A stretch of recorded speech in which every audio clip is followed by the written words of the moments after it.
लिया गया है?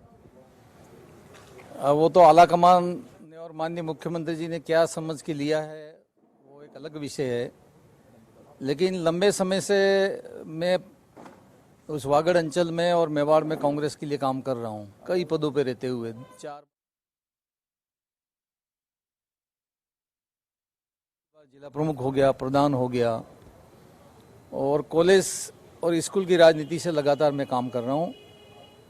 और मुझे आज जिम्मेदारी सौंपी जा रही है कैबिनेट के रूप में। मैं निश्चित रूप से माननीय मुख्यमंत्री जी की जो इच्छा होगी मेरे लिए और जो काम मुझे सौंपेंगे इसके ऊपर मैं खरा उतरूंगा और पार्टी को मजबूत बनाऊंगा।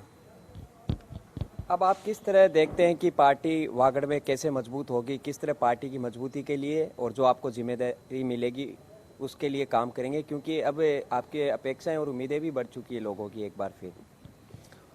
निश्चित रूप से साल 1.5 साल से कोरोना की वजह से काम हुए, लेकिन जितने होने चाहिए इतने नहीं हो पाए। इसके बावजूद भी माननीय मुख्यमंत्री जी ने कोरोना काल के अंदर भी कोई काम करने की कसर नहीं छोड़ी है। और ये जो 2 साल हमारा शेष रहा है, इन 2 साल के अंदर पूरी टीम भावना से हम काम करेंगे। और कांग्रेस ने अभी भी 2 सीटें वागड़ मेवाड़ में जीती हैं। देश के परिप्रेक्ष्य में हम देखते हैं तो प्रधानमंत्री जी बैकफुट पे आ गए और किसानों के 3 बिल वापस लिए हैं। महंगाई चरम सीमा पे पहुंच गई है। तो भारत सरकार की नीतियों के खिलाफ में हवा बन रही है देश में। और यहाँ पे माननीय अशोक गहलोत साहब अपना पूरा काम जनहित में और इस प्रदेश के हित में कर रहे हैं। नई टीम हम एक साथ काम करेंगे और 2023 के अंदर पुनः सरकार लाएंगे। बीटीपी का वहाँ पर काफ़ी प्रभाव बढ़ता जा रहा है मालवीय साहब, उसके बारे में क्या कहेंगे, किस तरह रोकेंगे? आपका कहना है कि वहाँ के लोगों को, यूथ को गुमराह कर रही है पार्टी। बिल्कुल तय बात है। राजस्थान में कुल 200 एमएलए हैं। 200 में से 101 एमएलए जिसके पास में होगी वो सरकार बनाएगी। अब अगर वो मेवाड़ और वागड़ से बीटीपी जीत के आएगी तो क्या करेगी वो? और अभी बीटीपी में झगड़े पड़ गए हैं। अभी दरियाबाद के चुनाव के अंदर बीटीपी अलग चुनाव लड़ रही है, वहाँ आदिवासी परिवार अलग चुनाव लड़ रहे हैं।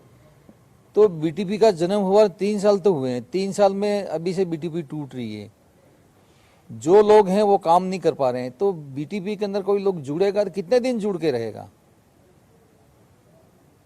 अब बीटीपी का इलाज हो जाएगा उसका आगे बढ़ने से रोकने में, उसी तौर पर बताया जा रहा है कि आपको ये जिम्मेदारी दी है कि ये भी फैक्टर काम करा। नहीं, मैं कोई काम करने में कसर नहीं छोड़ूंगा। बीटीपी अपनी जगह पे, हम हमारी जगह पे हैं। कांग्रेस बहुत पुरानी पार्टी है और वागड़ मेवाड़ में कांग्रेस की बहुत मजबूती की जड़ें हुई। वहाँ पर मोहनलाल जी सुखाड़िया, हरिदेव जी जोशी, माणिकलाल जी वर्मा, गौरीशंकर जी उपाध्याय और भी हमारे गहलोत साहब भी विशेष उस क्षेत्र से प्रेम रखते हैं। तो कांग्रेस हमारे में मजबूत है, हम सब मिलकर ठीक करेंगे।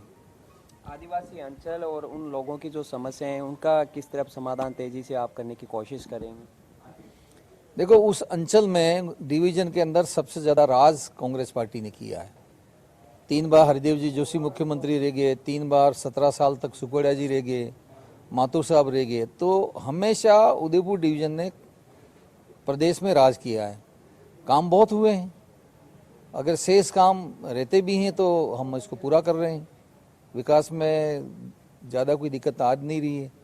और नरेगा जैसी योजनाएं जिसमें बांसवाड़ा डूंगरपुर में 3-3 लाख लोग आज भी नरेगा में काम करते हैं।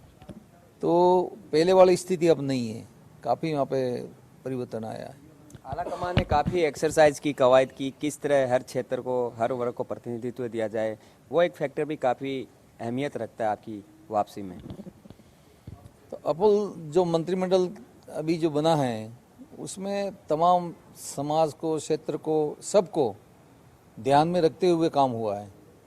और इसलिए आदरणीय हमारे पायलट साहब भी कह रहे हैं कि हम सब मिलके काम करेंगे, कोई गुटबाजी की स्थिति नहीं पैदा होगी। तो निश्चित रूप से हम आने वाले समय में एक अच्छा काम करेंगे। तो मालवीय साहब का कहना है कि अब किसी तरह की गुटबाजी नहीं रहेगी और हर क्षेत्र और हर वर्ग को सत्ता में प्रतिनिधित्व देने की कोशिश की है, इसके लिए उनका आभार। कैमरा पर्सन नरेंद्र शर्मा के साथ दिनेश डांगी, इंडिया न्यूज़।